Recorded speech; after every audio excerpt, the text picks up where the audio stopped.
आशा की किरण। ઠાકોરજી આપણને બધાને મનુષ્ય બનાવ્યા છે દુઃખમાંથી મુક્ત થવા માટે જ આપણને માણસ બનાવ્યા છે. બાકી તો જે યોનિમાં ગયામાં દુઃખીના ડાળિયા થઈ ગયા. શું થઈ ગયું? દુઃખીના ડાળિયા થઈ ગયા. ગમે ત્યાં ગયા ને ગમે તે યોનિમાં ગયા ને, સિંહની યોનિમાં ગયા તો માણસ હક નથી લેવા દીધું,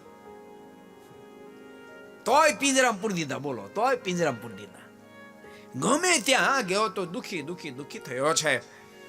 ઠાકોરજી આપણને માણસ બનાવ્યા છે સુખી કરવા માટે, સુખને માટે અને પરમ સુખના ભોગતા થવા માટે. ઠાકોરજી બહુ મોટી કૃપા કરી છે.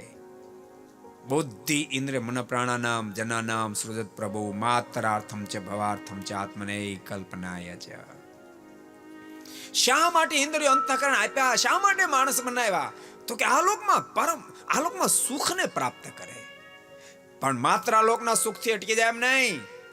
આત્મને કલ્પના આયા છે. આ લોકમાં આનંદથી મોજથી રહે, મોજથી રહેતા રહેતા પરમાત્માને પામીને મહાસુખને અનુભવી શકે. એટલા માટે ઠાકોરજી આપણને માણસ બનાવ્યા છે. तो आपको पसंद आया हो तो लाइक करें और शेयर करना मत भूलिए. सब्सक्राइब करें सरदार कथा चैनल को और बेल आइकॉन पर क्लिक करना मत भूलिए लेटेस्ट वीडियो सबसे पहले पाने के लिए.